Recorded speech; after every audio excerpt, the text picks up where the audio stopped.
Crop tool simple tool है और ये ऑलमोस्ट सारे सॉफ्टवेयर में होता है। क्रॉप का मतलब क्या होता है, जो फालतू चीजें हैं, अनवांटेड एरियाज हैं, फोटो में से निकाल दो। अब ये बोट है विद, ये बोट आपको सी के ऊपर नजर आ रही है, आपको ये सराउंडिंग एरिया नहीं चाहिए। आप अपनी उस फोटो को शॉट करना चाह रहे हो, उस मॉडल को सिर्फ पिक करना चाह रहे हो, उस ऑब्जेक्ट को सिर्फ पिक करना चाह रहे हो, आप उसको बहुत अच्छे तरीके से सिलेक्ट करके रिमेनिंग पार्ट को डिलीट कर दो, क्रॉप कर दो। इसको करने का और भी तरीका हो सकता है कुछ, मैं दोनों आपसे शेयर करता हूं क्रॉप कैसे करते हैं। और क्रॉपिंग जब करते हैं ना, तो उसके अंदर कुछ ऑप्शंस आती हैं, उसका ऊपर पूरा पैनल आता है जिसमें आपको ट्रांसफॉर्मेशन कैसे होती है क्रॉपिंग की, रीसाइजिंग कैसे होती है कैनवस साइज की, फिर कंटेंट अवेयर फेल इसमें क्या करता है, किसी आप फोटो को अगर आप क्रॉपिंग के दौरान स्ट्रेट करना चाहो तो कैसे किया जाता है। ये तीन चार ऑप्शन क्रॉपिंग से कनेक्टेड ही हैं। तो ये चलते हैं, इसको देखते हैं। इसको तो बंद कर दें। ये आपको मैंने आज आर्टबोर्ड का भी बता दिया, मैंने आज फ्रेम का भी बता दिया, मैंने इसमें आज ग्रेडियंट भी बता दिया। तो ये एक अच्छी ऑप्शन है, अगर आप अपने फोटोशॉप में इस तरह के पेजेस बनाना चाहो तो ये आपको हेल्प करता है। तो अभी कुछ इमेजेस मेरे पास आए और मुझे कहा गया कि इसमें से सिर्फ मेन जो ऑब्जेक्ट है वो रखना है, सराउंडिंग वाला ऑब्जेक्ट निकाल दो। तो मिसाल के तौर पे ऑब्जेक्ट क्या है, कोई ले आते हैं जिसको क्रॉप करते हैं। अभी तक फंसा हुआ कहीं पे,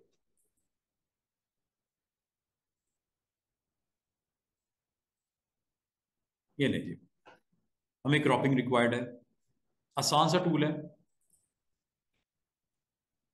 ये इमेजेस हैं, कल मैं आपको ना इमेज के ऊपर एडिटिंग कैसे करते हैं, इमेज एडिट कैसे करते हैं, वो एक अलग से एक हमारे पास एक लिस्ट ऑफ टूल्स हैं। आज मैं आपको अभी भी एडिटिंग ही होने जा रही है, मतलब क्रॉपिंग होने जा रही है, ये भी तो एडिट ही है ना। तो आप अगर अपने इमेज में से अनवांटेड एरिया को निकालना चाह रहे हो, ये भी तो एडिटिंग ही है ना। तो आप इमेजेस अगर आपके पास पड़े हों और उसमें से आप अपने अनवांटेड एरिया को यहाँ से आप निकालना चाह रहे हो, तो कैसे निकलेगा। ये देखो, ये अब आपका एक इमेज ये पड़ा हुआ है, ठीक है। इसमें से सिर्फ आपको मॉडल को प्लेस करना है या इसमें से निकालना है। तो फोटोशॉप में इसको ओपन कर लेते हैं। ये कंटेंट में ये मॉडल आपको दिख रहा है। आपको ये सराउंडिंग जो पिजन्स वगैरह हैं, ये ग्राउंड है, आपको नहीं चाहिए। तो इसको कैसे करेंगे, इसको आसान सी एक ट्रिक है जो कि मैं आपको कल करवाना चाह रहा था, लेकिन मैं आज ही आपको बता दूं। ये टूल सिलेक्शन रेक्टेंगल, इतना एरिया सिलेक्ट करो, कॉपी कर लो। क्या कर लो, कॉपी कर लो। कॉपी करके इसको पेस्ट कर लो, जहां लेके जाना है न्यू कर लो। अच्छा, न्यू में एक मजे की चीज, जो आपने कॉपी किया होता है उसकी ऑप्शन, राइट ऑप्शन उसी साइज में आ जाते हैं, क्लिप बोर्ड। ये देख रहे हो, ये क्लिप बोर्ड, आप इस पे क्रिएट करो और यहां पे पेस्ट कर दो, बस। हुआ कि नहीं हुआ। एक तो ये तरीका है, जितना चाहिए सिलेक्ट करके कॉपी करके पेस्ट कर दो। एक तो ये ऑप्शन हो सकती है। दूसरा, ये तो मैंने सिलेक्शन से किया, अब सिलेक्शन की भी वेरिएशन है। ये देखो, राउंड सिलेक्शन भी होती है। अगर ये सिलेक्शन आपने जो की है, जिसको आपने एरिया को एक्टिव किया है, अगर आपको ये स्क्वायर शेप में या रेक्टेंगल शेप में नहीं चाहिए, इसको खत्म करो और एलिप्टिकल शेप में सिलेक्ट कर लो। इसको खत्म कैसे करेंगे, खत्म करने के लिए सिलेक्शन को ऑफ करने के लिए कंट्रोल डी करना है, D select, D for D select. भूल जाए कि सिलेक्ट में जाके ये ऑप्शन देख लो, ये सिलेक्शन होने जा रही है। आज ही से सिलेक्शन स्टार्ट हो गई, इमेज की एडिटिंग शुरू हो गई। अब ये सिलेक्शन राउंड भी हो सकती है, जैसे ये देख रहे हो, मून है, पूरे सरफेस में से मून को उठाना है और इस मून को किसी और पिक्चर में, इमेज में ऐड करना है। उसमें मून नहीं था, मून आपने यहां से ले लिया। इसका मतलब आपकी फोटो एडिटिंग शुरू हो गई है। दो डिफरेंट फोटोज को आपने मर्ज करना है। अब यहां पे आपने ये मून लेके जाना है, इस इमेज में आपने मून लेके जाना है। मून आपका यहां मौजूद ही नहीं है, मून यहां पे कैसे आएगा। मून के लिए मैं एक ऐसा इमेज ढूंढता हूं जिसमें मून है। अब वो मून किधर है, इसमें पता नहीं किधर होगा। अगर नजर आया अच्छी बात है, वरना कोई इमेज ले आएंगे जिसमें मून होगा।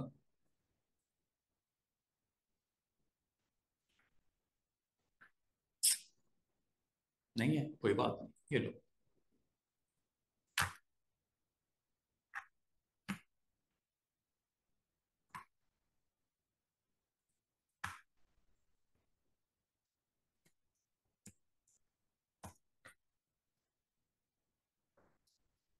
ये लो, ये इमेजेस हैं, काफी सारे मिल रहे हैं मुझे। ये इमेज लेना है।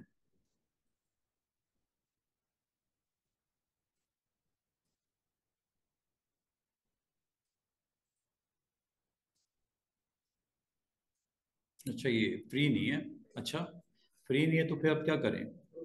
अच्छा, इसको ना, अगर आपके पास बाल का, मुझे भी कुछ इमेज चाहिए तो जो फ्री नहीं होता और मेरे लिए बड़ा इंपॉर्टेंट होता है, तो मैं आमतौर पे पता क्या करता हूँ, इसमें डाउनलोड करूंगा। ये फ्री चूंकि नहीं है, मुझे पे करना पड़ेगा, ये यहाँ पे आपको बता भी रहा है कितना ठीक ठाक वो अमाउंट है। मैं इसको फिर पता क्या करता हूँ, मैं फिर एक ट्रिक लगाता हूँ। स्नैपिंग टूल में जाता हूँ, ये सॉफ्टवेयर है, इसी का सॉफ्टवेयर है, विंडोज का। मैं आमतौर पे जब मुझे इस तरह की कोई चीज होती है जो फ्री नहीं है और मुझे उसमें से कुछ चीज चाहिए होती है, मैं स्निप कर लेता हूँ स्निपिंग टूल से। न्यू,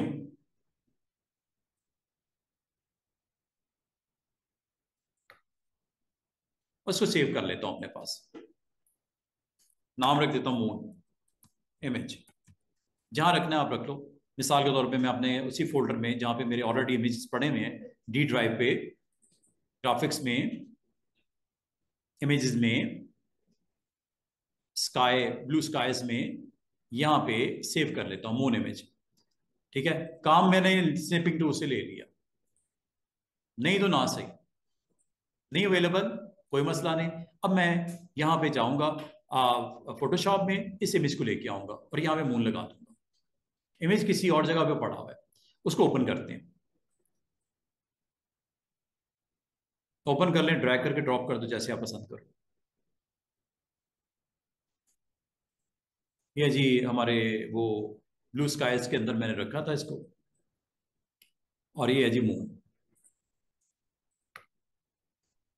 इसमें से सिर्फ मुझे मून चाहिए, ठीक है। अब मून की सिलेक्शन जो है वो चूंकि राउंड शेप में होती है, तो ये तो अच्छी नहीं लगेगी रेक्टेंगुलर, ऐसे तो अच्छा नहीं लगेगा। Deselect, control D, go with elliptical. अब एलिप्टिकल सिलेक्शन में जब करता हूं ऐसे शेप, ठीक है, और शेप को अगर आप सिलेक्शन को थोड़ा दाएं बाएं करना चाहो, कर सकते हो स्पेस बार से। Almost moon is okay, select हो गया, ड्रैग करके ड्रॉप कर दो।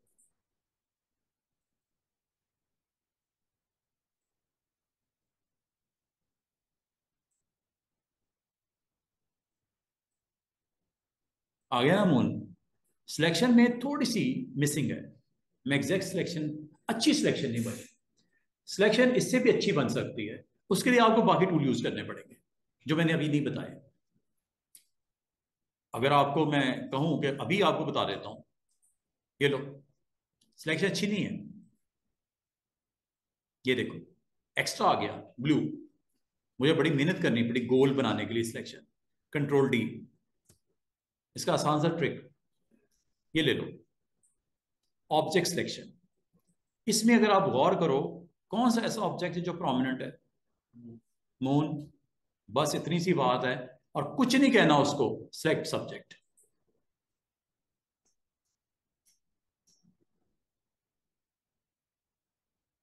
वो ये सिलेक्शन, कुछ करना पड़ा, कुछ बताना पड़ा, कुछ खपना पड़ा। ये लो मूव, मूव से सिलेक्शन होगी इन टूल से। मूव से मूव करना है। बाल का स्टूडेंट ना इसी को पकड़ लेते हैं, तो सर मूव नहीं हो रहा, सर मूव नहीं हो रहा। ऐसे नहीं मूव होता, ये सिलेक्शन मूव हो रही है। कंट्रोल डी, दोबारा से देखो, सिलेक्ट सब्जेक्ट। ये कोई मॉडल भी हो सकता है, कोई कार भी हो सकती है, कोई ट्री भी हो सकती है, कोई पोल भी हो सकता है, कोई फ्लैग भी हो सकता है, एनीथिंग। ये है मूव। अच्छा, इसको या तो मूव कर लो या कॉपी पेस्ट कर लो, आपकी मर्जी है। या मूव कर लो, मूव से उधर ले जाओ, या कॉपी कर लो। सिलेक्शन आपने कर ली थी, अब जहां पे चाहिए वहां चले जाओ, और वहां जाके आप उसको पेस्ट करवा दो।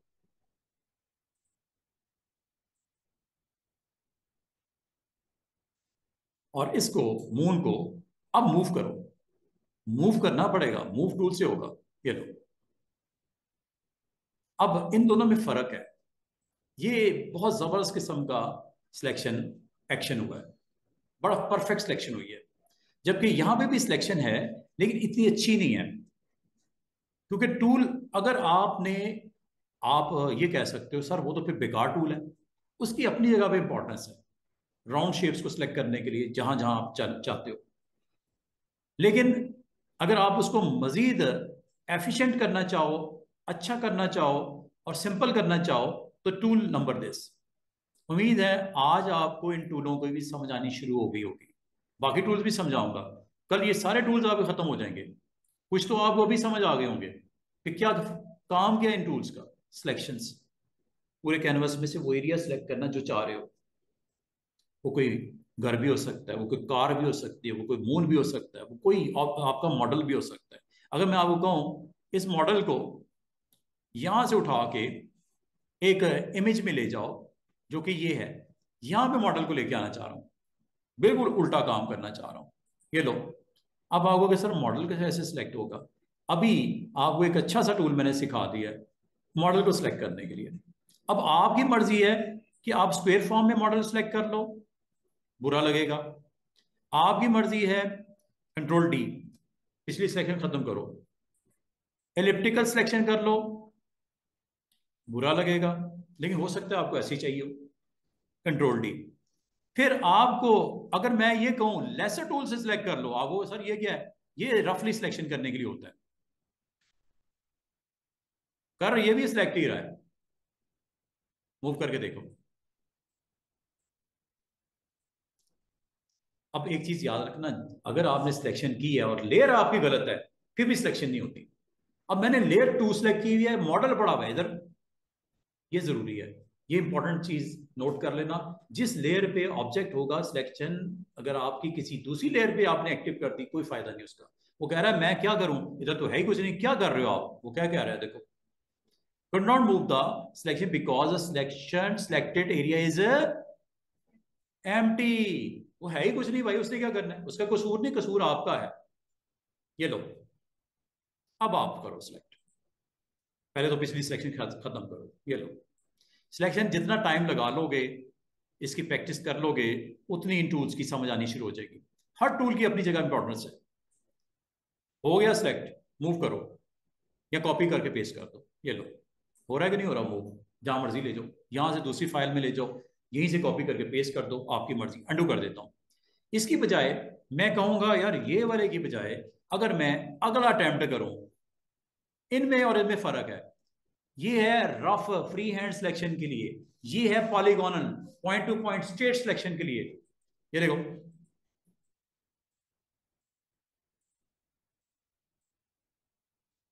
मजे की बात है, करवाना मैंने कल था, आज ही मैंने काफी चीज बता दी आपको। ये लो, सिलेक्शन तो ये भी हुई है, लेकिन पिछली सिलेक्शन और सिलेक्शन में फर्क है। वो रफली कर सकते थे, ये पॉइंट टू पॉइंट करेगा, ये फर्क है। दोबारा देखो, कंट्रोल डी करता हूं, एक और मोड देखो सिलेक्शन का, मैग्नेटिक। मैग्नेटिक आपको बहुत प्यारा फीचर देता है कि वो कह रहा है आप के जो सिलेक्शन करनी है, चाहे बर्ड की करनी है चाहे मैन की करनी है, उसकी बॉडी के पास पास मूव करो, मैग्नेट की तरह वो आपके पॉइंट टू पॉइंट कनेक्ट करता जाएगा खुद ही। ये देखो, उसके बाद आपने छोड़ देना माउस, सिर्फ बॉडी के पास पास रहना है।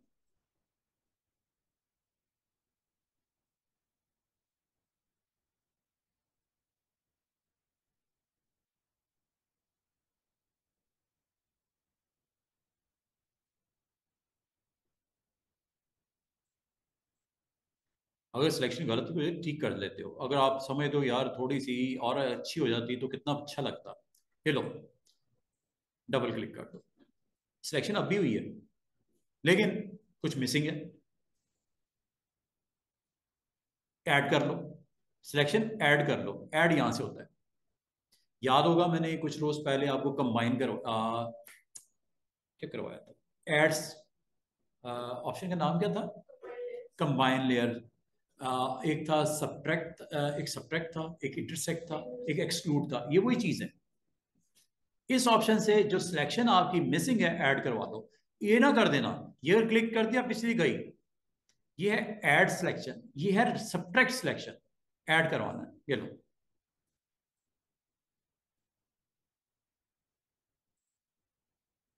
ये लो, सिलेक्शन परफेक्ट हो रही है कि नहीं हो रही, मिसिंग चीजें आ रही है कि नहीं आ रही। और आप कहते हो यार ये तो नहीं आना चाहिए, ये ऐड करवाना है या सब्ट्रैक्ट करवाना है, मॉडल का हिस्सा तो नहीं है, बैकग्राउंड है, सब्ट्रैक्ट करना है। कौन सी ऑप्शन, माइनस नजर आ रहा है, ये सब्ट्रैक्ट के लिए होता है।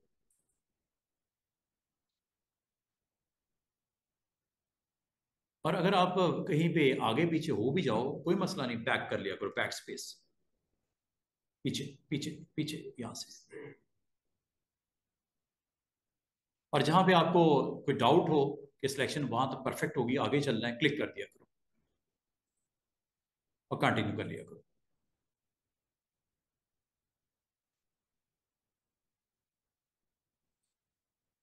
ये आउट हो गया। और अगर आप कहते हो सर ये भी आउट कर देना चाहिए, अच्छा जरूरी नहीं है कि जिस मेथड से सिलेक्शन हुई है उसी मेथड से डिसलेक्शन भी हो या एडिशन हो, आप कोई और टूल भी ले सकते हो। मैं समझता हूँ यार इससे काम तो अच्छा हो गया, मैं इसको मजीद परफेक्ट बनाता हूँ इस टूल से। ये लो, ये वाला पोर्शन सब्ट्रैक्ट करना है या डिलीट करना है, ऐड करना है, सब्ट्रैक्ट करना है, गो विथ सब्ट्रैक्ट, ये टू, ये वाला हिस्सा निकाल दो। उम्मीद है आपको बहुत अच्छे तरीके से समझ आनी शुरू हो गई होगी कि ये टूल्स क्या कितने इंपॉर्टेंट है। और जब ये होगी सिलेक्ट, अगला काम क्या करना है स्टूडेंट्स, इस मॉडल को आपने कहीं और लेके जाना है, कॉपी पेस्ट कर लो या मूव कर लो।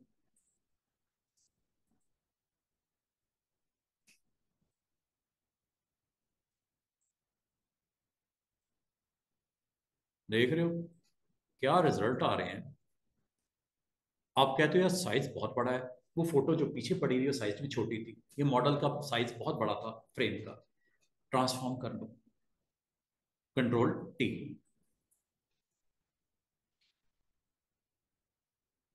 और सेंटर की तरफ जाना है तो ऑल्ट के साथ जाना,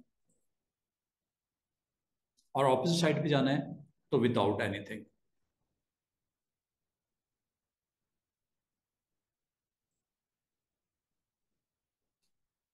जब हो जाए तो टिक कर दो। ये देख रहे हो दो डिफरेंट फोटोज को मैंने मर्ज करके एक नया फोटो बना दिया। अलग अलग लेयर पे जरूर है, अगर आप इनको एक ही लेयर पे लेके आना चाह रहे हो मर्ज कर दो, मर्ज भी होता है, लेकिन मर्ज तब करना जब फाइनल हो जाए, मर्ज के बगैर काम चलाओ। अगर मर्ज कर दिया इनको अलग अलग करना बड़ा मुश्किल हो जाएगा। अलग अलग का मतलब, मैंने स्काई का कलर चेंज करना है, मैंने मून के ऊपर काम करना है, मैंने इस मॉडल का साइज बड़ा छोटा करना है, वो तो नहीं कर पाऊंगा ना फिर अगर एक ही लेयर पे हो जाए। अभी तो मॉडल मेरे पास अलग से लेयर पे पड़ा हुआ है, मैं जो मर्जी करूं। इसको फ्लिप करना है, फ्लिप भी कर सकता हूं, फ्लिप मतलब कंट्रोल टी, हैंडल आगे, उल्टा करना है, सीधा करना है, जैसे भी करना है मैं इसको आराम से। और ये फ्लिपिंग अगर आपकी कंट्रोल में नहीं है, वजह है ऊपर, ये ऑफ कर दो।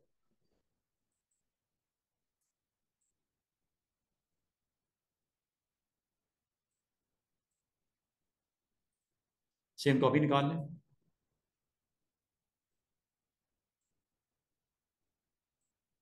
इसको फ्लिप कर दें।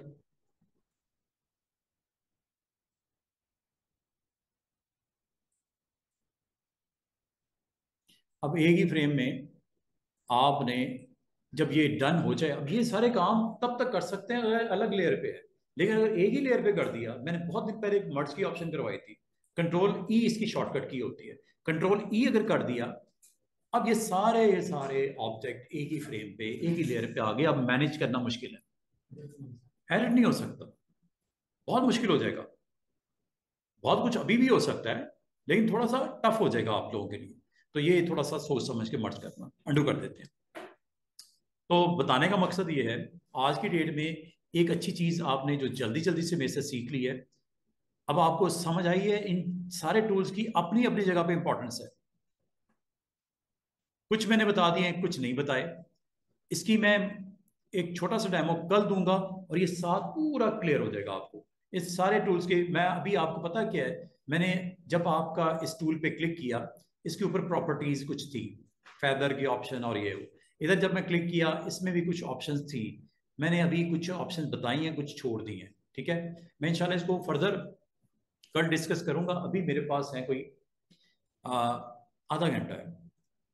वैसे तो मैंने अनऑफिशियली ये करवा दिया है, कल मैं इसको क्लोज करूंगा इन तीनों ऑप्शंस को, और आपको फिर ज्यादा समझ आएगी। कल मजीद कुछ एक एक्सरसाइज करेंगे डिफरेंट इमेजेस के साथ, इसकी प्रैक्टिस करेंगे, तो उम्मीद है आपको इसकी और अच्छा जो है वो समझ आनी शुरू हो जाएगी। अभी मैं आपको जो करवा रहा हूँ फ्रेम टूल के साथ बराबर वाला टूल, ये वाला देख लो, करवा दूं क्या? 4 ऑप्शन हैं, हो जाएंगे।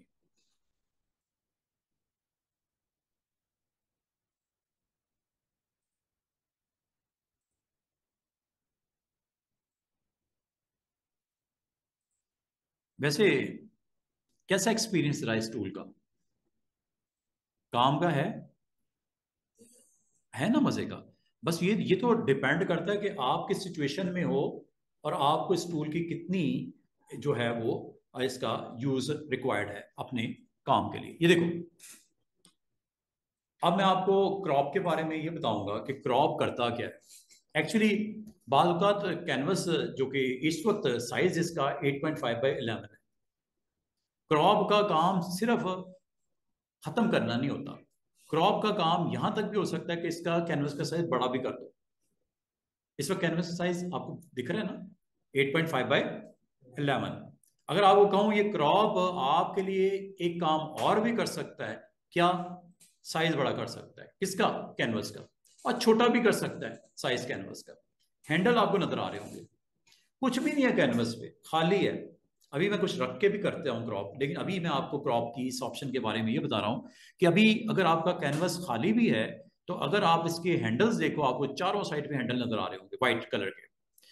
किसी और टूल पे क्लिक करो, ये इसका हिस्सा नहीं है ना, ये किसी और टूल का हिस्सा है। ठीक है, ये हैंडल तब नजर आते हैं अगर आपका बिल्कुल ब्लैंक कैनवस हो, खाली, बिल्कुल न्यू। इसका मतलब है, एक तो ये तरीका मैंने आपको बोला था शुरू में, याद होगा मैंने आपको ये बोला था कैनवस का साइज बड़ा छोटा कर सकते हो प्रॉपर्टीज में जाके, कर सकते हो ना। ये विड्थ और हाइट यहां से कर लो। एक तो ये तरीका होता है। कैनवस का साइज बड़ा करने का एक और तरीका जो मेन्यू वाइज होता है, वो इमेज मेन्यू में, क्या नाम है? Canvas size. इसका मतलब कैनवस का साइज जब कभी आपको रिक्वायर्ड हो, किसी टाइम पे भी, कंटेंट बना है नहीं बना, कुछ रखा है नहीं रखा, कैनवस का साइज आप बड़ा भी कर सकते हो, कैनवस साइज छोटा भी कर सकते हो। तो कैनवस साइज यहां से भी, अगर मेन्यू की ऑप्शन की बात करें, यहां से कर लो, प्रॉपर्टीज से कर लो, और यहां तक के क्रॉप के साथ भी कर सकते हैं। अगर यहां से आप देखना है, देख लो कैनवस साइज, चेक करो कितनी विड्थ है, कितनी हाइट है, यूनिट इंचेस में। ये है जी विड्थ, ये हाइट। अगर आपको कहा जाए मुझे कैनवस का साइज इंक्रीज करना है, अच्छा, इसमें मैं थोड़ी देर में लेके आता हूँ, क्योंकि मुझे यहाँ पे एक फोटो रखना होगा, फिर आपको इसका फायदा समझ आएगा किस डायरेक्शन में इंक्रीज करना है। इसकी डायरेक्शन भी आप दे सकते हो, अभी बताता हूँ कि क्यों करते हैं। तो कैनवस साइज इंक्रीज करने के आपके पास 2 डिफरेंट वेज तो हैं, तीसरा भी है। वो क्या है? क्रॉप। यहां से साइज, ये एग्जैक्टली आपको इसके 3 पार्ट्स दिखा रहा है। कितना फ्रेम में इंक्रीज चाह रहे हो, कैनवस का साइज कितना बड़ा करना चाह रहे हो। मैं चाह रहा हूँ ये 3 हिस्सों में डिवाइड किया हुआ है, एक हिस्सा और इंक्रीज कर दिया जाए। अच्छा, बाद का स्टूडेंट कहते हैं सर ये लाइनें क्यों नजर आती हैं? इन्हें बोलते हैं ग्रिड्स। और ये लाइनें पता क्यों नजर आती हैं? इसकी सेटिंग में है। ये है सेटिंग, ये क्रॉप की सेटिंग है, और ये है ग्रिड्स। और इसको बोलते हैं रूल ऑफ थर्ड। मतलब एक फ्रेम को 3 हिस्सों में बराबर बराबर दिखा देता है। विड्थ में भी बराबर बराबर देखो 3 हिस्से बने हुए, हाइट में भी देखो बराबर बराबर 3 हिस्से बने हुए। अगर आपको कहा जाए रूल ऑफ थर्ड अगर आपको ऑन ना होता, तो मैं आपको कहता कि इसका तीन जो हिस्से हैं उसमें से एक हिस्से के बराबर मुझे राइट पे, लेफ्ट पे, टॉप पे, बॉटम पे इंक्रीज करना। अगर ये स्क्रीन पे नजर ना आ रही होती, ये नजर अगर आपको नहीं आ रही या आ रही है, वो वजह क्या है? ये टिक ऑन है, रूल ऑफ थर्ड। ग्रिड्स भी लेके आ सकते, ये देखो ये ग्रिड्स में आ जाएगा। इसको अगर आप डायगोनल फॉर्म में देखना चाहो, इसको आप गोल्डन रेशियो में देखना चाहो, इसको आप गोल्डन स्पाइरल में देखना चाहो, ये डिफरेंट इसकी वैल्यूज हैं, इससे कोई फर्क नहीं पड़ता। सिर्फ ये होता है फोकस करना कि कितना हिस्सा बड़ा छोटा करना है, रूल ऑफ थर्ड। तो रूल ऑफ थर्ड में अगर आपको कहा जाए इसको तीन हिस्से हैं, इसको एक हिस्से के बराबर डबल, इसको साइज बड़ा कर दो, ये देखो। अगर ये नजर आएंगे तो मैं करूंगा ना,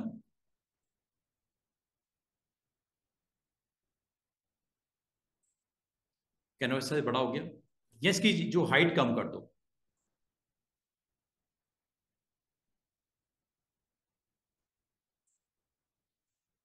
टिक कर दो। इसका मतलब क्या हुआ स्टूडेंट्स?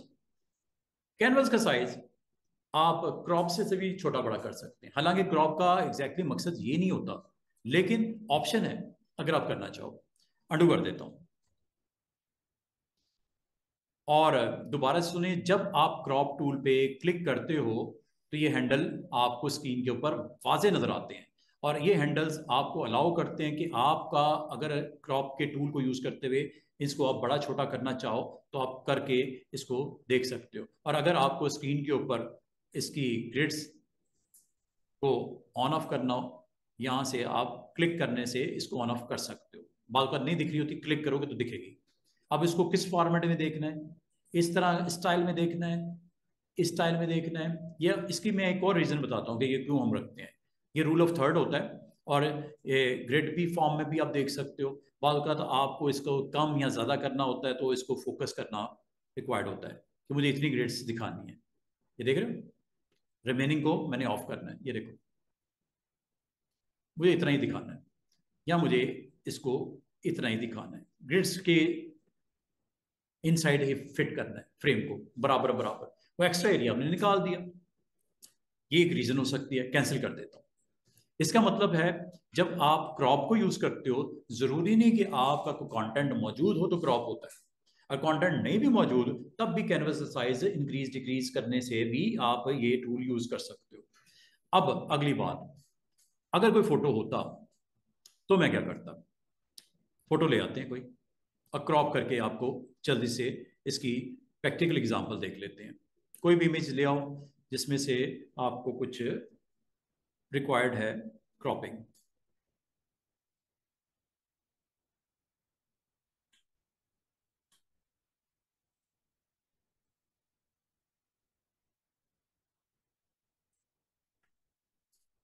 ये कपल है जी, मैं चाह रहा हूं कि ये आर्च जो बनी हुई है, नहीं सिर्फ कपल को मैंने इसमें से क्रॉप करना है, पूरा उस पार्ट को क्रॉप करना है जिसमें ये फोटो में फ्रेम में मौजूद है।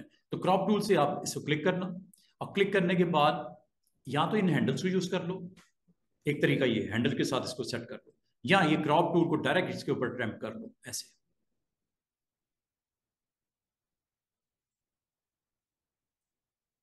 फ्रेम में सिर्फ उतना एरिया विजिबल रहा जितना क्रॉप एरिया में आ गया, और जो इसकी आउटसाइड है वो जाने वाला है टिक करने पे या एंटर करने पे। ठीक है, टिक करने पे एंटर करने पे जाने वाला है। और ये क्या लिखा हुआ है? डिटरमिन इफ पिक्सल्स डेटा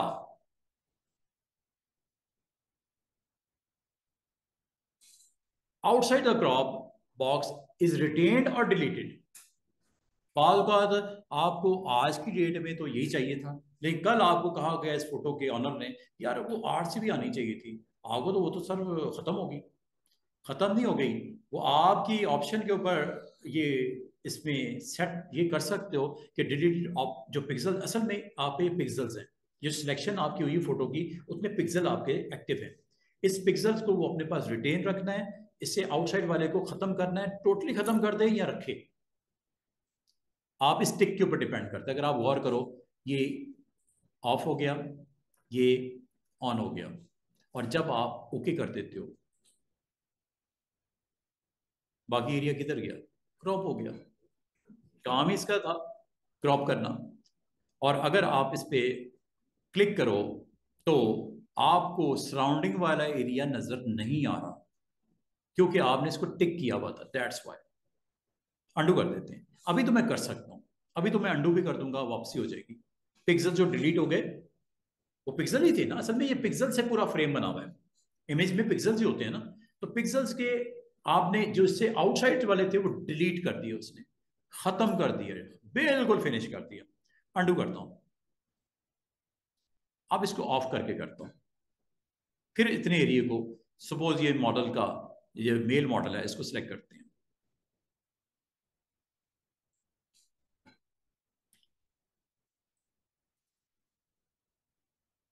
चलो, जितना एरिया आपका इनसाइड था वो रह गया, बाकी आउटसाइड वाला खत्म।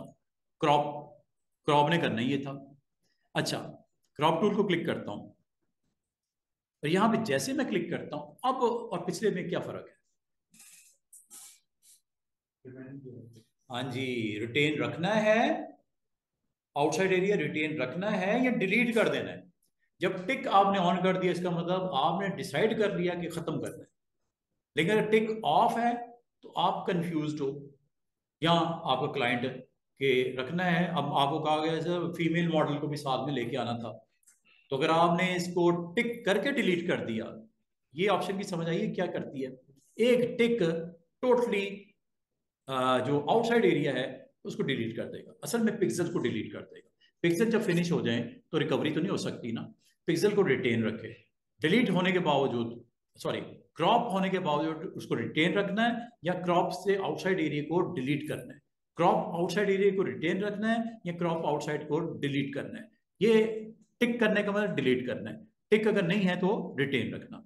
और इसको आप आके फोटो को दोबारा से अपनी मर्जी से चेंज कर सकते हैं।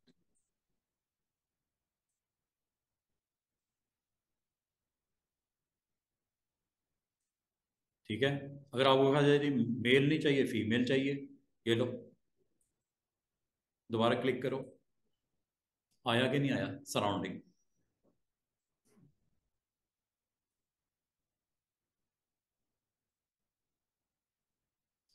तो आप इसका मतलब क्रॉप क्या करता है? क्रॉप आपका एक फ्रेम जो आपने सेट करते हो, उस फ्रेम में जो होता है वो रहता है, और जो नहीं होता वो जाता है। ठीक है, वो परमानेंट रखना है, परमानेंट खत्म करना है, या वक्ती तौर पे खत्म करना है, ये इस टिक के ऊपर डिपेंड करता है, जो कि ये ऑप्शन है दिस वन। उम्मीद है यहां तक आपको समझ आ गई होगी। तो अब अगर मैं इसको अंडू कर दूं, एवरीथिंग इज बैक। अब आपको इस टूल की ये अंडरस्टैंडिंग मिली है कि ये आपके उस एरिया को जो आप सिलेक्ट करते हो, अगर आप क्लिक वैसे कर देते हो तो हैंडल नजर आते हैं, लेकिन अगर आप एक एरिया मेंशन कर देते हो तो वो एरिया आपको सिर्फ विंडो रखनी है, ये वाली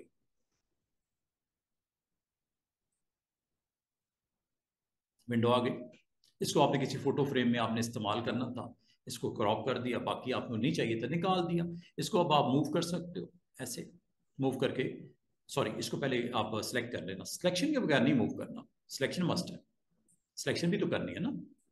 सिलेक्शन जब तक नहीं करोगे आप मूव नहीं करना। ठीक है, अंडू कर देता हूँ। तो सिलेक्शन को भी साथ साथ में इस्तेमाल करके आपको बता रहा हूँ, समझा रहा हूँ। तो ये कल इंशाल्लाह हमारा टारगेट ये होगा, आते ही मैं आपको इसकी प्रैक्टिस दूंगा, एक टोटल सारे टूल्स की, चार ये, तीन ये। वैसे तो मैंने थोड़ा सा टच दे दिया आज, इंशाल्लाह आपको उम्मीद है समझ आ रहा होगा। जैसे ये आपको साइड वाले फ्रेम में करके भी दिखा रहा है किस टूल से क्या होता है। ये देखो किस टूल से क्या होता है, देख रहे हो। जब स्ट्रेट सिलेक्शन चाहिए, गो विद पॉलीगॉन। जब आपको मैग्नेटिक सिलेक्शन चाहिए, जैसे ये फ्रेम दिख रहा है, क्लोज टू द सब्जेक्ट, ये आपको खुद ही समझा देता है, मैंने क्या समझाना है। सिलेक्शन, सिलेक्शन की टेक्निक्स हैं डिफरेंट डिफरेंट। तो ये तीन टूल्स हैं। इंशाल्लाह इसको मैं एक दफ़ा फिर आपके साथ डिटेल में एक दफ़ा पूरा एक आपको इसका डेमो दे के क्लियर कर दूंगा। अभी आ जाओ दोबारा क्रॉप टूल पे। तो क्रॉप टूल करता क्या है कि आपके करंट फ्रेम में जो इमेज का हिस्सा चाहिए उसको रख लो, जो नहीं चाहिए उसको डिलीट कर दो। अच्छा, क्रॉपिंग करने के लिए जब आप जाते हो तो इसकी डिफरेंट प्रॉपर्टीज भी हैं। अब हमारा अगला टारगेट है, इसको समझ लेते हैं। अच्छा, इसमें डिफरेंट डिफरेंट ऑप्शंस आपको दिख रही होंगी। विड्थ और हाइट, विड्थ और हाइट रेजोल्यूशन, फिर ओरिजिनल रेजोल्यूशन, फिर 1/1 स्क्वायर रेजोल्यूशन, 4/5 रेजोल्यूशन, ये रेशियो के हिसाब से, ये रेशियो के हिसाब से। अब इसमें फर्क क्या है, मैं एक एक करके दिखा देता हूँ। रेशियो अगर आप ऑन करते हो स्टूडेंट, ये ऊपर आपको रेशियो अगर आपको दिखता है, तो रेशियो में आप यहाँ पे अगर साइज को मैं 1/2 कर दूं,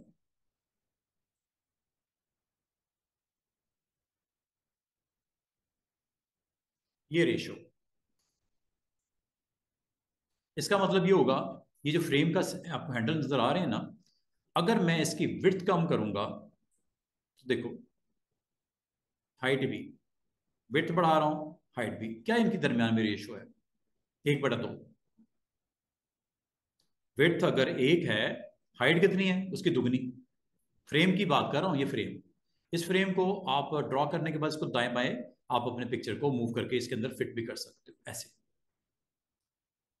ये फ्रेम का रेशियो है जो क्रॉपिंग के लिए आपने डिक्लेयर किया है।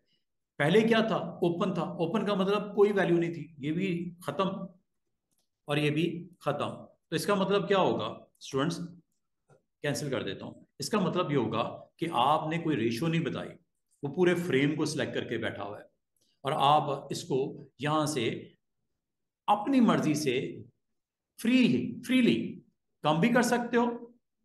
और विड्थ हाइट, क्या विड्थ हाइट आपस में एक दूसरे पे डिपेंडेंट है? कोई कोई खास रेशियो के साथ आपस में कनेक्टेड है? नो। विड्थ जो मर्जी रखो रेशो, हाइट जो मर्जी रखो। विड्थ हाइट कम करने से, विड्थ कम करने से हाइट कम हो रही है, या हाइट बढ़ाने से विड्थ ज्यादा हो रही है? नो, क्योंकि इनका आपस में कोई तालमेल नहीं है। ये होती है रेशो। लेकिन अगर मैं आपको कहूं कि इनका रेशो इस तरह रखना है कि 1/1, एक बाई एक का मतलब जितनी विड्थ बढ़ेगी उसी रेशो से हाइट भी बढ़ेगी, या जितनी विड्थ है उसकी 4 गुना हाइट हो। इधर मैंने 4, एक इधर दे दिया, 4 इधर दे दिया। अब देखना जरा फ्रेम का साइज, लुक देखो, ये असल में इस फ्रेम की रेशियो है। ये आपको बाद में रिक्वायर्ड होती है। मैं तो इसको कुछ नहीं करता, मैं इसको रेशियो में कुछ नहीं देता, ताकि मैं फ्री हैंड से अपना एरिया को हाईलाइट कर सकूं, सेलेक्ट कर सकूं। तो रेशियो बाद का होता है, कोई ऐसे ऑब्जेक्ट पड़े होते हैं जिसमें आपको इसको इस तरह सेट करना होता है, 1/2 की रेशियो, 2/2 की रेशियो, 4/2 की रेशियो, 1/4 की रेशियो। तो रेशियो आप ऑन कर दिया करो, वहां पे रेशियो इज ओके। लेकिन अगर आपको रेशियो नहीं चाहिए, इसको क्लियर कर दिया करो, बजाय यहां पे जाकर खत्म करो, डिलीट करो, यहां से क्लियर कर दिया करो। और इस रेशियो को पलट भी सकते हो, ये देखो,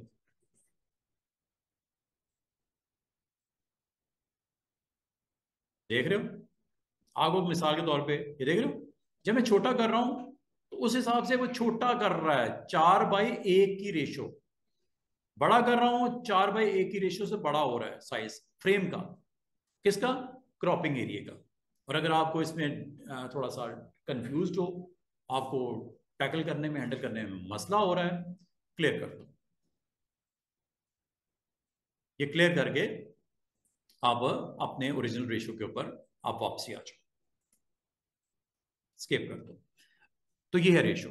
अच्छा, रेशो वाइज अगर आप फ्रेम को नहीं करना चाह रहे, आप बनी बनाई रेशो भी हैं, टेम्पलेट्स उसके 1/1। मतलब क्या 1/1 का मतलब? जितनी विड्थ है उतनी हाइट, स्क्वायर फॉर्म में रेशो। देख रहे हो?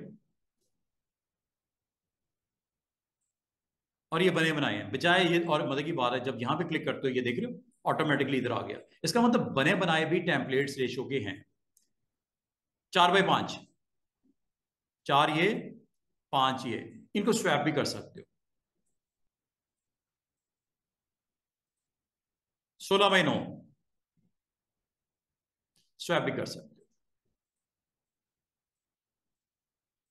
ये रेशियो है, 16 गुना वो, उसका 9 गुना दूसरा पार्ट। ठीक है? और अगर आपको नहीं चाहिए, क्लियर करके आप इसको स्केप कर सकते हो। इसका मतलब ये हुआ स्टूडेंट्स कि आप जब कभी इस क्रॉप टूल को यूज करते हो, इसके साथ रेशो, और अगर आप चाहो कि आप सर ना तो रेशो दे दिए, ये इसको मैंने साइज इंचेस वाइज में क्रॉपिंग के लिए मुझे रिक्वायर्ड है, कितने बाय कितने, 4/5, अब ये स्टूडेंट्स जो ऑप्शन है, ऑप्शन क्रॉपिंग के हवाले से, ये साइज वाइज है इंचेस में, ये रेशो है, ये एग्जैक्टली मेजरमेंट है। ये 8.5 बाई 11, 4/5 इंच की बात हो रही है, ठीक है। और ये पिक्सल में हो रही है, इतने 1000 बाय इतने 100 पिक्सल्स, ये साइज एग्जैक्टली। और आप, अगर मैं आपको ये रेकमेंड करूंगा कि आपने रेशो को रखना है और इसको स्केप करके, जब आप इसका रेशो सेट करो तो ना तो रेशो लो ना साइज लो। अगर कोई भी इस तरह के इमेजेस नजर आए जहां पे आपको एक बार रेशो रखनी है या साइज वाइज करना है तो जरूर करो। अदरवाइज ये हैंडल्स से आप अपना साइज डिफाइन कर दिया, कोई जितना रखोगे बीच में रखना है, जो वो आप हैंडल्स के अंदर रखो, जो डिलीट करना है इसके आउटसाइड ले जाओ। अच्छा, बाज़ औक़ात ना आपके ऐसे फ्रेम्स हुए होते हैं जिसमें आपने क्रॉप भी करना है और उसको स्ट्रेट भी करना है। अब स्ट्रेट भी ऑप्शन होती है, ये स्ट्रेट है, क्रॉपिंग करते हैं,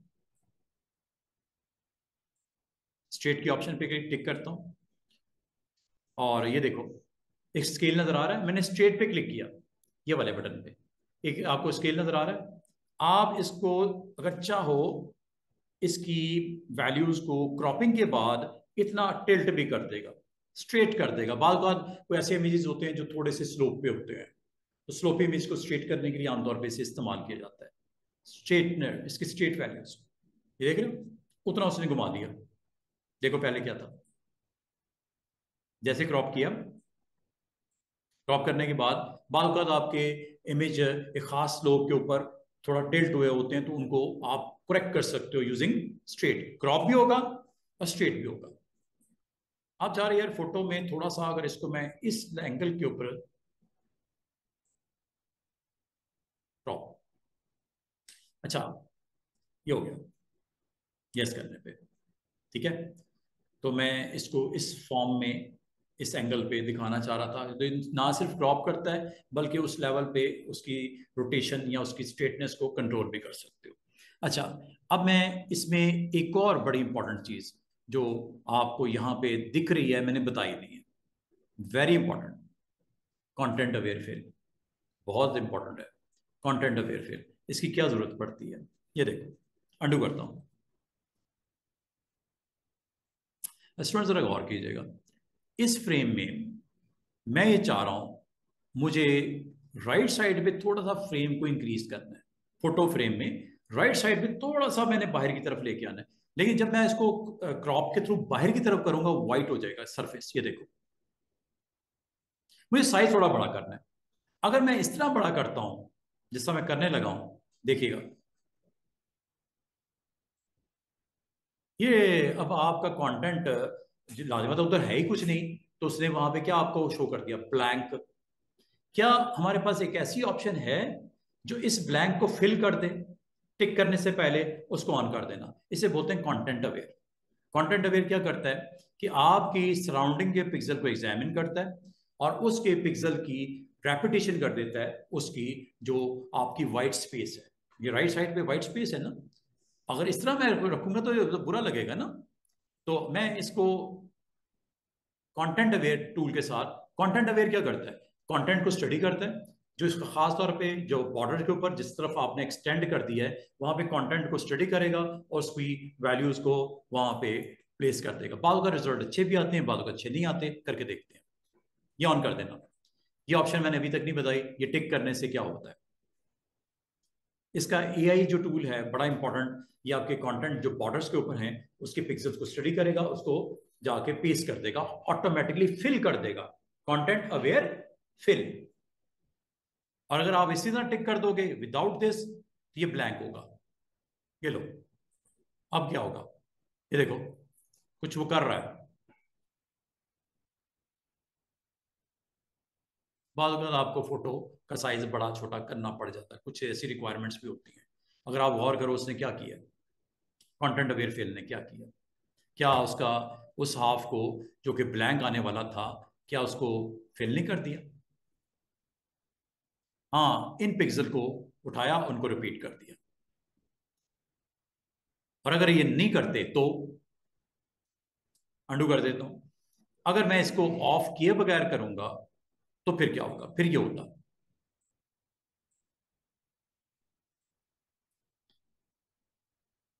ये हो गया।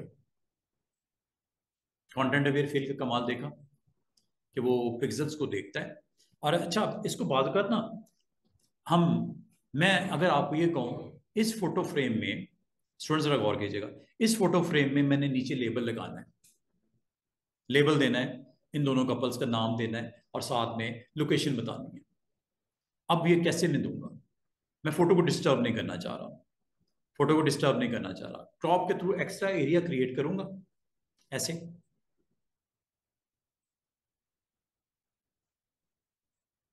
इसको नहीं ऑन कर रहा, करूंगा तो कंटेंट उसका फेल हो जाएगा, सीधी सी बात है। ये एरिया आ गया, इस एरिया के ऊपर मैं अगर कोई टेक्स्ट देना चाह रहा हूं बिल्कुल दे सकता हूं। क्या ख्याल है, न्यू लेयर क्रिएट की, एक नई लेयर बना लो ताकि वो ट्रांसपेरेंसी पिक्सल्स नजर ना आए। इसको नीचे ले आते हैं और नीचे लाने के बाद इसको मैं व्हाइट के साथ या ब्लैक के साथ इसको फिल कर दिया, वो देखो। और यहाँ पे आप अपना कंटेंट ऐड करवा लो।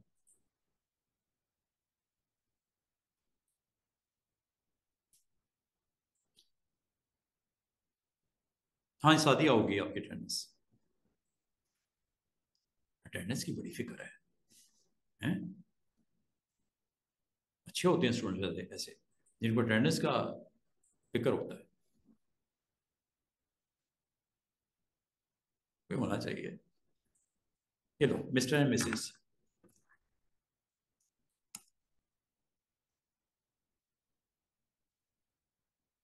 साइज वाइज जो भी आपने मेंशन करना है। तो इसका मतलब है आपके पास फीचर अवेलेबल है, अगर आप चाहो तो ये काम आप अपना इस तरह कंप्लीट कर सकते हो। अच्छा, अगर मैं आपको ये कहूं, अगर मैं आपको ये कहूं कि ये जो मैंने काम किया है क्रॉप के थ्रू, इसको एक और तरह से भी कर सकते हैं।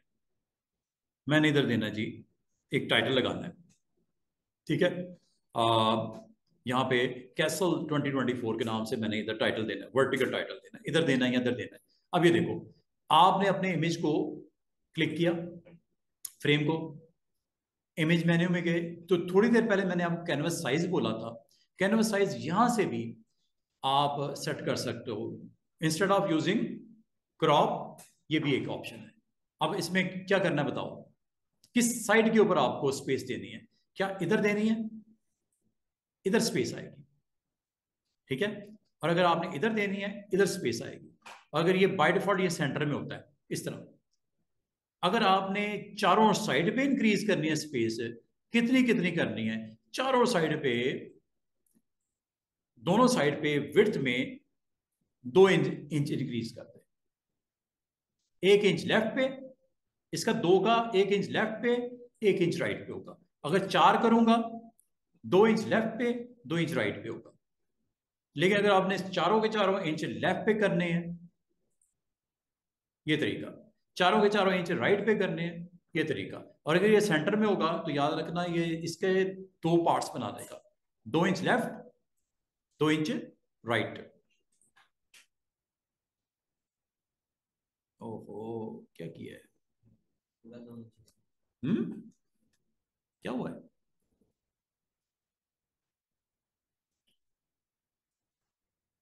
अच्छा, एक काम करते हैं, ये चूंकि 3 अलग अलग लेयर्स हैं, एक काम करता हूं मैं, ले, अच्छा ये हमने इंचेस भी, अभी वो पुराने वाले साइज चल रहा है हमारा, मैं वो सोचा काफी बड़ा साइज इसका सेट किया हुआ है, 48 इंच। चले कोई बात नहीं। इमेज क्या करना है, इमेज साइज नहीं करना, कैनवस साइज करना है। और कैनवस साइज आपको रिलेटिव करना है, रिलेटिव, ये ना करना एब्सोल्यूट का मतलब है जो करंट वैल्यूज हैं उसी के ऊपर फोकस, नो, रिलेटिव, रिलेटिव कितना कितना, 4 इंच। किस साइड पे, इस साइड पे, ये जो ब्लैक बॉक्स है ना, ग्रे, यहां पे साइज 4 इंच इंक्रीज हो जाएगा, ये 4, इस साइड पे अंडू कर देते हैं। इसका मतलब जिस साइड पे आपको कैनवस इंक्रीज रिक्वायर्ड है, कैनवस साइज में जाना है, और यहां पे आपने वो वैल्यू देनी है, 10 इंच रिक्वायर्ड है, ठीक है। 10 इंच रिक्वायर्ड है, और आपको किस साइड पे रिक्वायर्ड है, विड्थ में इस साइड पे चाहिए या इस साइड पे चाहिए? इस बार आपको इस साइड पे चाहिए कि 10 इंच एक्स्ट्रा आपके पास आ गया। और अगर आप यहाँ पे कोई टाइटल वाइटल देना चाहो, कोई बाद में कोई चीज़ मिस हो गई है उसको प्लेस करना चाहो, तो ये मैं यहाँ पे करके दिखा देता हूँ। एक नई लेयर बनाता हूँ, और न्यू लेयर बनाने के बाद इसको मैं डाउन करता हूँ, और डाउन करने के बाद इसका कलर हम वाइट ही दे देते हैं। ब्लैक देना, ब्लैक दे दो। इसके ऊपर टाइटल वाइटल लगाना है, वर्टिकल लगाना है, तो वर्टिकल टाइटल के लिए स्टूडेंट्स टाइप टूल ही होता है, लेकिन वर्टिकल टाइप टूल होता है। एक हॉरिजॉन्टल होता है, एक वर्टिकल होता है। और यहाँ पे आपने देना है फोटोशूट 2024।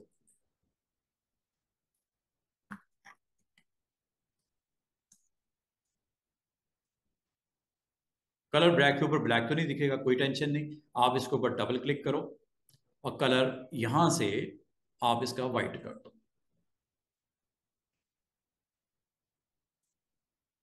ठीक है, और इसको मूव करके अपनी रिक्वायर्ड लोकेशन के ऊपर शिफ्ट कर दो।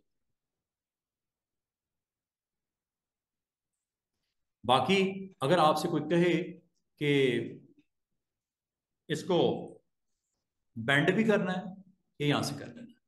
याद होगा मैंने कुछ दिन पहले करवाया था।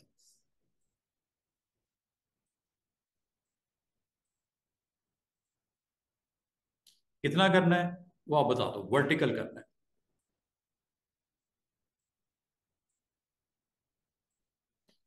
और इसको अगर आप टॉप पे रख दोगे तो मुनासिब है, क्योंकि वो लेयर नीचे है, फोटो ऊपर है, तो फोटो के ऊपर नहीं दिख रहा। तो इसको आप यहाँ से सेट कर लेना जितना मुनासिब करना है। थोड़ा टाइम लगता है प्रोसेस में, तो थोड़ा सा आपको एहतियात करनी पड़ेगी।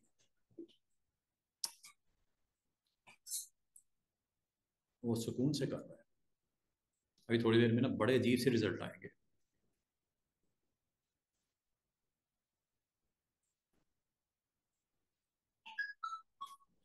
वर्टिकल,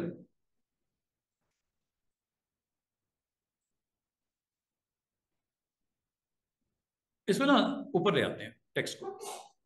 वो पीछे असल में हो रही है बैंडिंग उसकी, कोई टेंशन नहीं। इसको आप ना उठा के टेक्स्ट को ऊपर ले आओ। देख रहे हैं ना, अब पता तो चल रहा हो क्या रहा था। और इसका कलर वलर जो देना है वो भी आप दे सकते हो, ईच एंड एवरीथिंग। तो बताने का मतलब ये हुआ कि क्रॉप की इन ऑप्शंस को आप इस्तेमाल करके आप ये काम कर सकते हो, और आपके रिमेनिंग पिक्सल्स को रिफिल भी कर देता है कंटेंट अवेयर टूल, और बड़ा इंपॉर्टेंट टूल है, और आपके लिए इस तरह आपके लिए हेल्पफुल साबित होता है। देखा कि आप अनवांटेड एरिया जो आउटसाइड आपके क्रॉपिंग एरिया होता है, वो आपको उसमें आप उसको रिटेन करना है या क्रॉप करना है या टोटली उसको डिलीट करना है, वो भी किया। फिर कंटेंट अवेयर से अगर आपने एक्सटेंड करते हो सराउंडिंग का एरिया, तो आपके वो स्टडी करता है, एनालाइज करता है पिक्सल्स को, और पिक्सल को फिर रिपीट कर देता है ताकि उस एरिया को फिल कर दिया जाए उन पिक्सल के साथ। खास तौर पे ये पिक्सल वहां पे इंपॉर्टेंट हो जाते हैं जहाँ पे सेम पिक्सल की प्रेजेंस हो, जैसे स्काई हो गया, जैसे ग्रास हो गया, जैसे सैंड हो गया। तो अगर आपको अपने फोटो में आपको एक्सटेंशन रिक्वायर्ड है और वहाँ पे कुछ एरिया नहीं है, तो वहाँ पे आप जैसे उसका साइज इंक्रीज करते हो, तो उसको वो पिक्सल को जो कि उस पार्ट के ऊपर उसको कंटेंट को सेंस करता है और उसको फिल कर देता है रिमेनिंग पार्ट में, जो कि वाइट स्पेस की सूरत में मौजूद होती है। तो वाइट स्पेसिंग फिलिंग में content aware fill is very important. और अभी जो हमें परफॉर्म करना है वो सिंपल सा एक्शन है कि हमें पर्सपेक्टिव क्रॉप को अटेम्प्ट करना है। पर्सपेक्टिव क्रॉप के कुछ मैं आपको एग्जांपल्स को अंडरस्टैंड करवा देता हूँ। कभी आपके पास ऐसी पिक्चर्स आ जाती हैं जिसमें आपको पर्सपेक्टिव क्रॉप बहुत इंपॉर्टेंट रोल प्ले कर सकता है। अदर देन क्रॉप टूल, आपके पास पर्सपेक्टिव क्रॉप टूल के नाम से ये ऑप्शन मौजूद होती है। इसको अगर आप एक्टिव कर लेते हो और आपके पास कुछ ऐसी स्क्रीन्स होती हैं, ऐसे इमेजेस होती हैं, जैसे मिसाल के तौर पे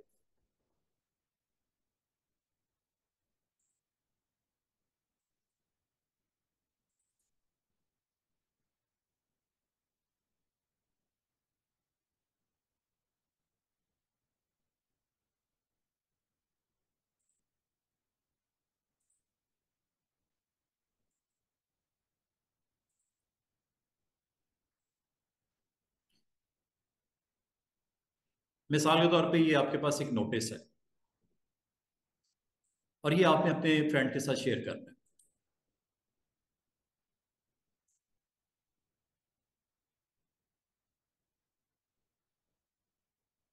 इस नोटिस में एक इशू है।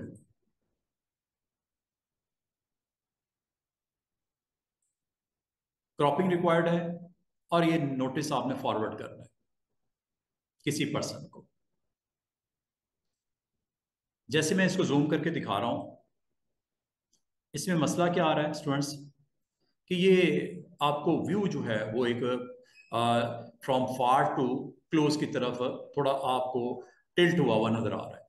और अगर इसको आप वैसे क्रॉप करोगे नॉर्मल मोड में तो रिजल्ट अच्छे नहीं आएंगे। मिसाल के तौर पे अगर आपके पास ये ऑप्शन ना होती और आप क्रॉप करके सेंड करना चाह रहे हो फ्रॉम योर, आपके पास एक फोटो है, उस फोटो में से इस नोटिस को आप निकालना चाह रहे हो, सिर्फ इस नोटिस को निकालना चाह रहे हो, एक तो ये तरीका हो सकता है क्रॉप कर लेते हैं। ये लो, अब आपसे मैं क्वेश्चन कर रहा हूं, क्या ये क्रॉप किया हुआ एरिया ज्यादा आपको विजिबिलिटी वाइज अच्छा लग रहा है, या मैं दूसरे टूल जो आपको भी इस्तेमाल करके दिखाने लगा हूं उससे आप रिजल्ट बेटर फील कर रहे हो? अंडू करते हैं इसको। और इसी तरह मैं अब इस नोटिस को पर्सपेक्टिव क्रॉप से क्रॉप करने लगा हूं। ये ऑप्शन है। पर्सपेक्टिव क्रॉप को जब आप टिक कर देते हो उसके बाद आपने इसके पॉइंट टू पॉइंट जो एरिया आपको चाहिए वो आपने क्लिक करना है। लेकिन उससे पहले लेयर को थोड़ा स्टडी करते हैं। लेयर को लेके आओ सामने। अब ये लेयर है आपकी, ठीक है। इस लेयर पे एक इशू है। वो इशू ये है कि ये लेयर आपकी स्मार्ट लेयर है। स्मार्ट लेयर में जिसमें आपको ये कॉर्नर के ऊपर अगर इस तरह का थंबनेल नजर आता है तो इसको आपको रास्टराइज करना पड़ता है। रास्टराइज कैसे करते हैं? उसके लिए हमारे पास टूल भी है मेन्यू में, लेयर में। इसको आपने रास्टराइज करना है, कन्वर्ट करना है, रास्टराइज करना है। तो रास्टराइज आप यहां से लेयर को कर सकते हैं। जैसे ये रास्टराइज लेयर होगी, थंबनेल में देखो वो जो आपको छोटा सा सिंबल नजर आता है वो खत्म हो गया है। और ये इसलिए करना पड़ता है ताकि पिक्सल्स के ऊपर अगर आपको वर्क करना है, पेंट करना है, पिक्सल की वैल्यू चेंज करनी है, तो स्मार्ट ऑब्जेक्ट एक वेक्टर फिगर होती है, तो वेक्टर के ऊपर, पिक्सल के ऊपर वर्क नहीं कर सकते, तो उसको रास्टराइज कर लेना चाहिए। वो कर लिया मैंने। और अब मैं इसको परस्पेक्टिव क्रॉप की ऑप्शन को टैप करने जा रहा हूँ। पहले नहीं करने दे रहा था, अब करने दे रहा है। तो स्मार्ट ऑब्जेक्ट को रास्टराइज कर लेना है अगर आपको ये ना करने दे। तो आपने अब एक मैश ग्रिड्स नजर आ रही होंगी, और ये ग्रिड्स मैंने यहाँ पे इसको इसके 4 पॉइंट्स मैंने मेंशन कर दिए। और ये करने के बाद जैसे ही मैंने इसको टिक किया, मतलब कमिट किया, तो ये अब आपको क्रॉप करने के बाद इसका एक व्यू जो कि डिफरेंट है फ्रॉम फर्स्ट वन। ये है जी काम इसका पर्सपेक्टिव का। बाद का आपको जरूरत पड़ जाती है, कोई ऐसा आपने डेटा, ऐसा इमेज में से आपको निकालना है, क्रॉप करना है, जिसमें आपने पर्सपेक्टिवली उसको टैकल करना है, क्रॉपिंग करनी है।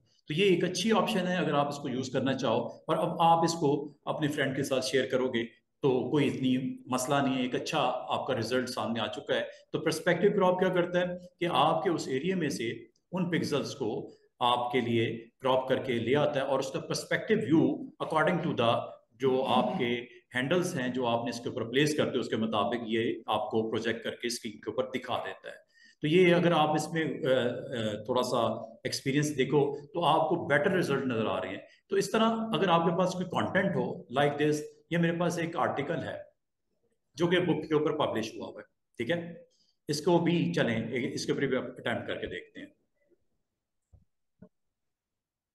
ये आपके पास बुक है। इस बुक का कुछ कंटेंट आप अपने दोस्त के साथ शेयर करना चाह रहे हो, तो ये कुछ इस तरह डायगोनल पड़ा हुआ है, ठीक है। इसको वैसे अगर मैं क्रॉप करूंगा बुरा लगेगा। तो अगर आपके पास ये टूल था तो आप इसको यूज कर लो। ये है जी पर्सपेक्टिव का कमाल। आपने जैसे इस पे क्लिक करना है, क्लिक करने के बाद वो एरिया मेंशन कर देना जो आपने इसमें क्रॉप के लिए सेट करना है।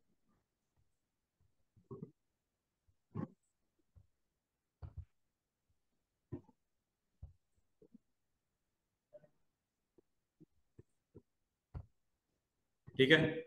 जैसे आप इसको टिक करोगे, ये एरिया आपका इस इमेज में से क्रॉप होके सामने आ जाएगा, स्ट्रेट व्यू उसका, स्ट्रेट व्यू बिल्कुल। तो ये एक अच्छी ऑप्शन है जो आपको अलाउ करती है कि आप अपने करंट जो फोटो है या इमेज है उसमें से आप उसका पर्सपेक्टिव क्रॉप के थ्रू ये एक्शन कंप्लीट करके अपनी जॉब को फुलफिल कर सको। तो this is all about perspective, और ये आपको क्रॉप करता है image to correct distortion cause by perspective. ये डिस्टॉर्टेड इमेज है, ठीक है। डिस्टॉर्टेड मतलब एक तरफ आपको लार्ज व्यू नजर आ रहा है, दूसरा आपको डीप नजर आ रहा है, तो लार्ज मतलब इसको आप वैसे कर क्रॉप करोगे तो अच्छे रिजल्ट नहीं आएंगे। तो इसको स्ट्रेट करने के लिए आप अपने 4 पॉइंट्स मेंशन करोगे तो उसके अंदर आपका क्रॉपिंग रिजल्ट बड़ा बेटर आपके पास नजर आना शुरू हो जाएगा। जिस तरह ये मैंने नोटिस को स्ट्रेट किया, या ये बुक में से एक पार्ट को मैंने क्रॉप करके सामने लेके आया। This is all about tool name is perspective crop tool. जहां तक नेक्स्ट टूल है स्लाइस। स्लाइस का काम क्या होता है, तो कहाँ यूज करते हैं, ये देखो, cuts an image into smaller sections suitable for web design. अब आप इसको कहाँ इस्तेमाल कर सकते हो, क्यों इस्तेमाल करते हो, इसके लिए कुछ इसकी एग्जांपल्स के लिए हम इसकी प्रैक्टिस के लिए हम एक काम करते हैं कि अगर आपके पास कोई इमेज है और वो इमेज आपका जो वेब डेवलपर है वो कहता है कि इस इमेज का एक हिस्सा मैंने हेडर में लगाना है, एक हिस्सा मैंने इसके फुटर में लगाना है, या एक हिस्सा मैं वेबसाइट के लेफ्ट पे शो करना है और उसका एक हिस्सा पीस मैंने राइट साइड पे या सेंटर में शो करना है। तो लाइव बात है, आप अपने उस इमेज को सेक्शन में डिवाइड करोगे, पीसीज में डिवाइड करोगे, उसके स्लाइस कर लोगे। तो स्लाइस करने का एक तरीका ये हो सकता है, जब कभी आपके पास ऐसे प्रोजेक्ट्स हों जिसमें आपको रिक्वायर्ड है कि आपको स्लाइसिंग रिक्वायर्ड है, तो स्लाइसिंग करने का एक आसान सी ट्रिक ये होती है, और वो आमतौर पे ये डिमांड होती है वेब डेवलपर्स की कि ये हमने अपनी स्क्रीन के ऊपर इसको डिस्ट्रीब्यूट करना है, अलग अलग प्लेसेस पे लगाना है। तो आप इसको कर सकते हो, आप पार्ट्स में इसको डिवाइड कर सकते हो। जो भी आपके पास प्रोजेक्ट या इमेज है उसको ओपन कर लेते हैं, कोई भी ले लो, एनी। मिसाल के तौर पे हमारे जो डेवलपर है, वेबसाइट के प्रोग्रामर है, उसने कहा सर हमें इन इमेजेस को स्लाइस करके हमें सेंड कर दें, 2 पार्ट्स करते हैं, वर्टिकली करना है, हॉरिजॉन्टली करना है, या बोथ वे में करना है। कोई सा इमेज ले लेते हैं, प्रैक्टिस ही करनी है हमने। तो ये जैसे एक इमेज है जिसको मैं 2 हिस्सों में डिवाइड करना चाह रहा हूं, ये इमेज आ गया, ठीक है। इस इमेज में आपने दरमियान में कुछ और आपकी रिक्वायरमेंट्स हैं, कोई टेक्स्ट देना है, कोई पैराग्राफ देना है, लेकिन उसके लेफ्ट साइड पे ये आपका हाफ और राइट साइड पे दूसरा हाफ आपने लेके आना है। तो इसको किस तरह करेंगे, इसको स्लाइस के थ्रू आप कर सकते हो। तो स्लाइसिंग आपको अलाउ करती है कि आप अपने प्रोजेक्ट्स में, या आपको जो भी आपके पास जॉब है और आपको कहा गया डेवलपर की तरफ इंस्ट्रक्शन आई, तो आप इसको स्लाइस टूल के साथ टुकड़ों में बांट सकते हो। ये स्लाइस टूल सी इसकी शॉर्टकट की है, और ये आपको इस तरह एक नाइफ सी दे देता है, और इस नाइफ को आपने बहुत अच्छे तरीके से इसके ऊपर स्लाइस के लिए इस्तेमाल करना है। तो स्लाइस के लिए अगर आपने इस्तेमाल करना है तो कॉर्नर पे चले जाना है, और कॉर्नर से आपने ड्रैग करके उतना एरिया मेंशन कर देना जितने एरिया तक आप इसको हाफ को सेपरेट करना चाह रहे हो। जैसे मैं माउस बटन को छोड़ूंगा तो आपका जो इमेज है वो 2 हिस्सों में बट चुका है। और अगर मैं आपको थोड़ा जूम करके दिखाऊं स्क्रीन के ऊपर ताकि आप लोग देख सको, ये आपका 01 नंबर नजर आ रहा है, ये स्लाइस नंबर 1 है, जो आपकी इस पूरे इमेज को वर्टिकली नीचे तक इसने लाइंस आपको नजर आ रही होंगी, स्लाइस हो चुका। और दूसरा आपका पार्ट स्लाइस का वो ये पड़ा हुआ है, नंबर भी आपको दिख रहा होगा 2, ये 1 है, ये 2 है। एक्टिव इस वक्त ब्लू वाला एक्टिव है, और 2 आपका इनएक्टिव है।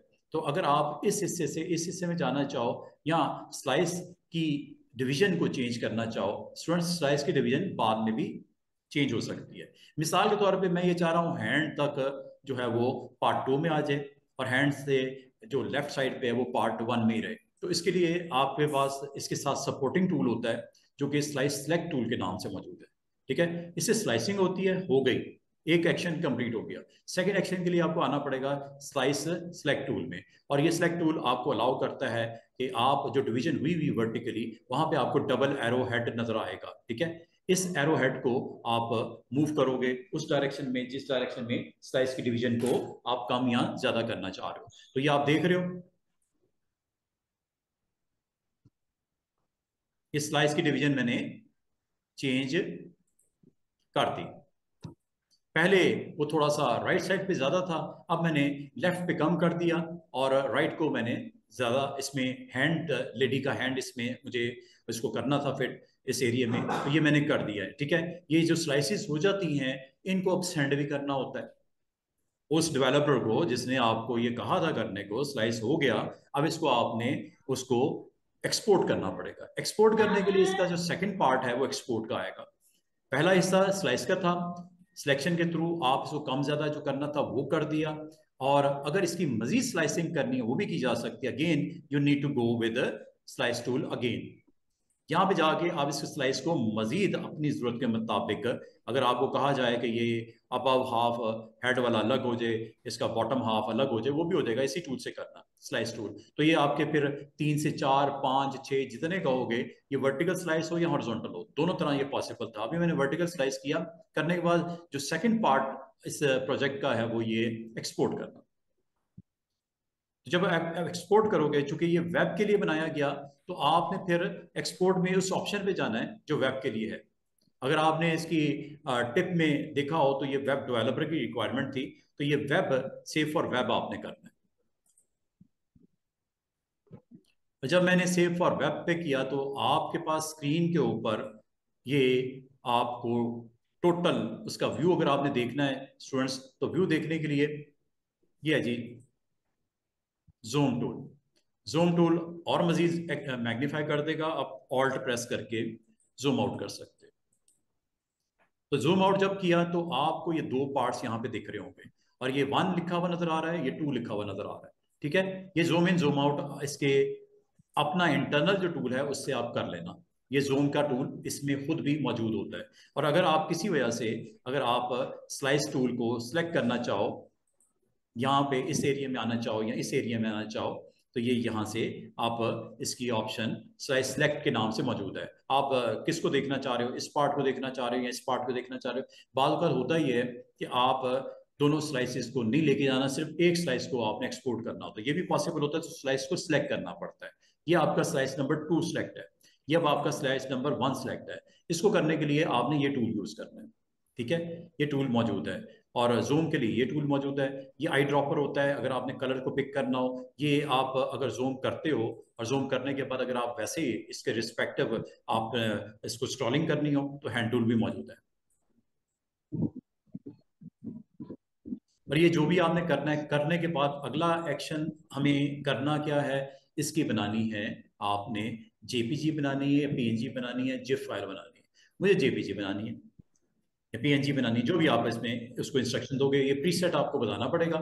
प्रीसेट बताने के बाद अच्छी क्वालिटी चाहिए हाई ले लो, बेस्ट क्वालिटी चाहिए 100 ले लो, लो क्वालिटी चाहिए कम भी कर सकते हो। एक चीज याद रखना, जब कभी आप अपना कंटेंट रेडी करते हो स्लाइस के लिए, तो नीचे आपको इसकी डिटेल भी नजर आएंगी। जैसे मैं क्लिक करता हूं, जरा गौर कीजिएगा, आप जब इसको पीएनजी के तौर पे इसको आप सिलेक्ट करते हो, यहाँ पे बॉटम पे स्टूडेंट्स एक चीज आप गौर करो, इसमें ये आपको इसका साइज नजर आ रहा है, कितने सेकंड में ट्रेवल होगा इंटरनेट के ऊपर, क्योंकि आपने एक्सपोर्ट करना है, सेंड करना है, इंटरनेट कंटेंट है, तो इंटरनेट के ऊपर आपने इसको किसी को सेंड करना है, तो ये इसका अपलोडिंग टाइम आपको बता रहा है। और ये इसमें क्या दिखा रहा है जी, कितने कलर्स हैं, कितना साइज है, और कितना टाइम रिक्वायर्ड है इसको ट्रेवल करने के लिए। अगर आप इसको थोड़ा सा मजीद मेरे साथ एक्सप्लोर करना चाहो, इसका ये प्रॉपर आपके पास मेन्यू, और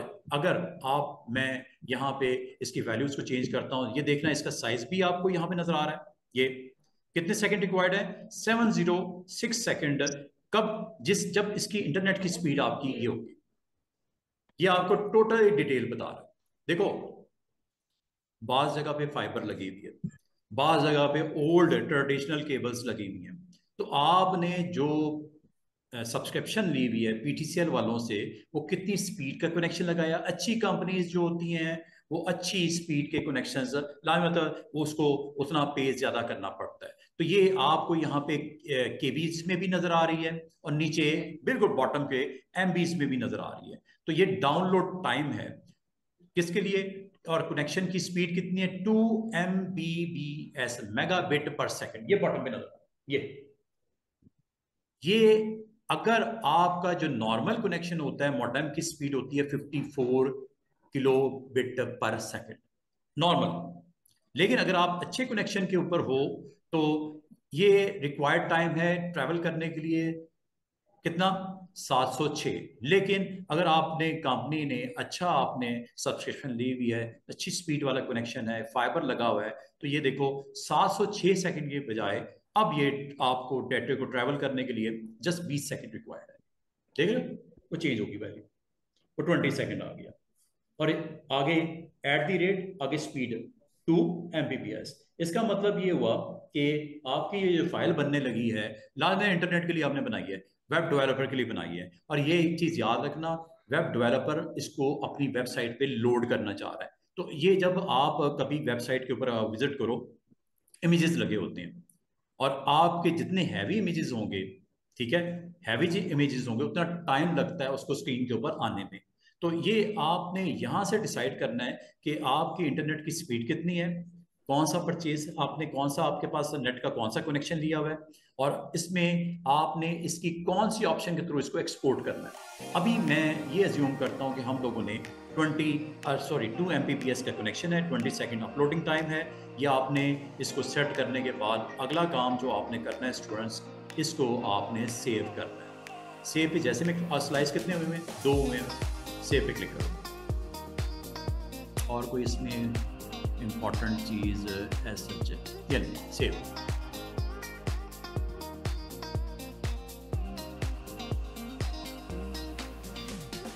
फाइल का नाम क्या रखना है, कहाँ सेव करनी है?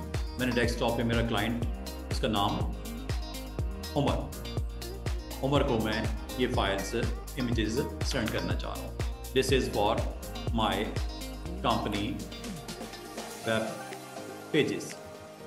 ठीक है जी। ये मैंने जो प्रोडक्ट्स मुझे भेजी गई थी, जो इमेजेस भेजे गए थे, उसको स्लाइस करके मैंने एक फोल्डर में सेव कर दिया। और वो फोल्डर मैंने जिस डेवलपर की वो रिक्वायरमेंट थी उसके लिए मैंने कंप्लीट करने के बाद, स्लाइस करने के बाद उसको सेंड करने के लिए एक फोल्डर बना दिया, जिसको मैं बाद में USB के थ्रू या इंटरनेट के थ्रू, ईमेल के थ्रू उसको दे सकता हूँ। ये देखो, चेक करते हैं क्या हुआ कि आपका एक बिग इमेज था, उसको 2 स्लाइसेस में डिवाइड कर दिया गया है, और उसको आप देख सकते हो इन दिस फोल्डर।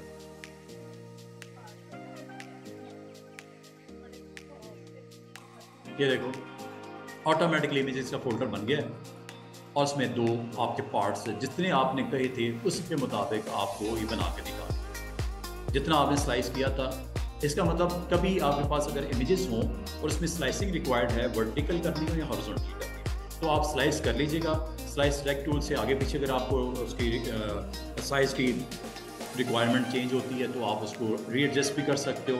करने के बाद आपको एक काम और करना पड़ेगा, एक्सपोर्ट फॉर वेब करने के बाद कुछ सेटिंग्स अगर आपने करनी है स्पीड वाइज, ये वो PNG बनानी है, JPG बनानी है, जो भी आप कहोगे उसके मुताबिक आपकी फाइल बना के वो आपको दे देगा। इस तरह जितने भी आपके पास इमेजेस की कलेक्शन है और वो आपके पास आएगी, उसके बाद आपने स्लाइस करना है, स्लाइस के बाद उसको एक्सपोर्ट करना है, फॉर वेब करना है, और ओके करने पे ये आपके रिस्पेक्टेड फोल्डर में जाके इसको स्टोर करना शुरू कर देगा। तो इसका मतलब है एक टूल है, अगर आप इसे इस्तेमाल करना चाहो तो ये स्लाइस करने के लिए इस्तेमाल किया जा सकता है। This is all about slice tool. तो ये आपने चारों टूल में आपने देखा कि किस तरह आप अपने करंट प्रोजेक्ट के ऊपर या इमेजेस के ऊपर, जो आपके पास नंबर ऑफ इमेजेस आपके क्लाइंट की रिक्वायरमेंट के मुताबिक आप क्रॉपिंग करनी हो, पर्सपेक्टिव क्रॉप करना हो, स्लाइसिंग करनी हो, स्लाइस सेलेक्ट टूल यूज़ करना है, तो फोटोशॉप में ये आपको बहुत इंपॉर्टेंट रोल प्ले कर सकता है। This is all about these tools।